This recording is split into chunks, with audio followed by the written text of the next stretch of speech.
You're probably watching this video because you like real estate. Most people, when they scale up after buying 1 or 2 or maybe 3 homes, they think of getting into an apartment building. Today, I'm going to share with you why I have stopped buying apartment buildings.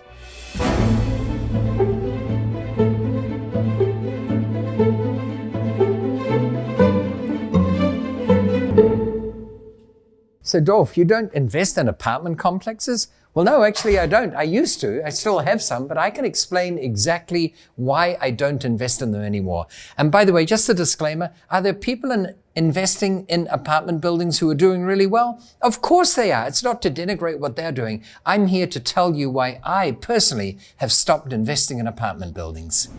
So just to remind everyone, in my books, residential property is property that people use as residences. They live there. And commercial property is property where commerce is conducted. It might be shops or offices or warehouses or storage facilities. But for some reason that I still can't fully understand, here in the United States, for both mortgaging purposes and appraisal purposes, apartment buildings are considered commercial, whereas according to my definition that I just shared, it's large-scale residential. And in my mind, you have all the disadvantages of residential property without any of the commensurate advantages of commercial property. So let's explore some of those differences to understand why I've stopped investing in apartments.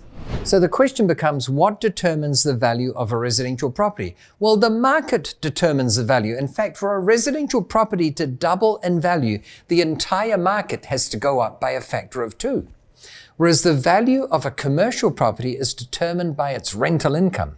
And to double the value of a commercial building, even relative to its neighbors, all that has to happen is the number of tenants or the rent that the tenants pay has to double in value. You might have a property that's rented out to a thrift store. Nothing wrong with that, but they're paying $12 a foot. And if a Starbucks is willing to take over the premises and they're willing to pay $24 a foot, then your rental will have doubled. And by definition, the value of the building has doubled. I love that about commercial real estate.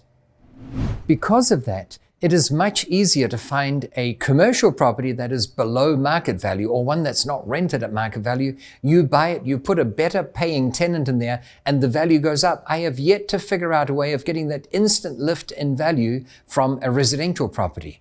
So in order for me to make $200,000 or $2 million on day one, I've only figured out how I can do that with commercial property, not apartment buildings. So just as an example, I bought a strip of 3 shops. 2 of them had tenants in them, but 1 was vacant. The price reflected the fact that it was partially vacant. I bought the building at that reduced price, and then by the time I found a tenant, which was before I took possession, the value had already gone up. So I could go back to the bank and get a new mortgage based on 50 or 60% of the increased value, and that covered all but a few $1,000s of my acquisition cost. I cannot do that with apartment buildings. Most commercial properties that are leased around the world are done so on a triple net lease basis. What that means is the rent you collect is net of property taxes, insurance, and maintenance, which means that the tenant pays those separately. They pay extra for those. So the money you collect is pure rent to you. That means if there's a plumbing issue, for instance, they will get the plumber to fix the challenge, not you, the landlord. I love this aspect, and I don't get that with apartment buildings. My apartment rentals are gross. From that, I, as landlord, have to pay the property taxes, the insurance, and all the plumbing issues, even when the toilet has been blocked for the 3rd time that month. And you say, what on earth are you putting in the toilet to make it block again? And they say, none of your stinking business, no pun intended, but bring the plumber along to get it fixed. Another advantage of commercial property over residential is you tend to have longer leases. With residential tenancies, I tend to get 12 months at best, and when that expires, it tends to go to month by month. And here's the thing, with apartment buildings, even more so than freestanding single-family homes, the rentals tend to be for shorter periods of time because the tenants tend to be more itinerant. They're there between jobs, or they've just split from their partner or something, and they tend to move on more rapidly. Statistically, when I look at how long my tenants have stayed in my apartment buildings, it is far shorter than how long they've stayed in single-family homes, and that of itself, of course, is way shorter than how long my tenants stay in my commercial premises.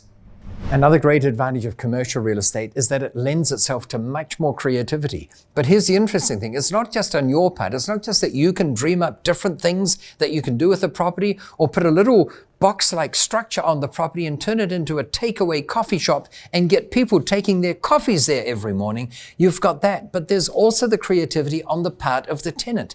I have never had a residential tenant in either a home or an apartment building say, oh my gosh, do you think that I'll be allowed to do this? Or can I modify it and add a bedroom or put a walkway up to the roof where you've got a sunbathing pit or something? Never.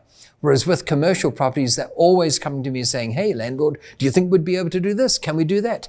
Sometimes they even ask me to pay for it. And they know that in their lease contract, there's a clause that if I agree to pay for an improvement, they will pay extra rent to compensate me. It's a win-win-win all around in a way that I have yet to figure out how to achieve with residential property, let alone apartments. So I think I've shared some compelling reasons as to why apartment buildings aren't my favorite investment, and they're all empirical, you can measure them. But there are other factors too that are harder to measure. For instance, I'll get calls from tenants in one of my apartment buildings saying, hey, can you get the guy in the unit downstairs to not play his music so loud at night? Or can you get him to stop playing the Eagles? I want to hear something different. Or, there are only a certain number of covered parks in this complex, and because I work late, by the time I come home, all the covered parks are already taken. Can you do something to more fairly distribute the use of the covered car parks? It gets ridiculous. It's the sort of call that you dread getting. And I know you might say, why don't you have a property manager? But if you have a property manager, they get those calls and they charge a fee every time they have to do something. So I find when I don't invest in apartment buildings, half of these problems disappear for good. That's one of the reasons why I love commercial real estate. And here's the thing. Whether or not you invest in apartment buildings, and if you do, that's still great, or in residential or in commercial, or maybe some of all three, I've got a book here which gives you tips on what you can do to massively increase the value of your real estate without spending much money. You cannot read this book without getting a dozen or maybe 2 or 3 dozen ideas on what you can do right now to properties that you own already, or what you might be able to do to properties that you're going to acquire in the future. Get your free copy of this book by clicking on the link below and help get on your way to financial freedom through investing in real estate. I've given you some insights as to why I've stopped investing in apartment buildings. Hopefully you like that. And even if you didn't, check out my next video because I'm going to give you more insights as to why investing in real estate is such a great way to create financial freedom for yourself.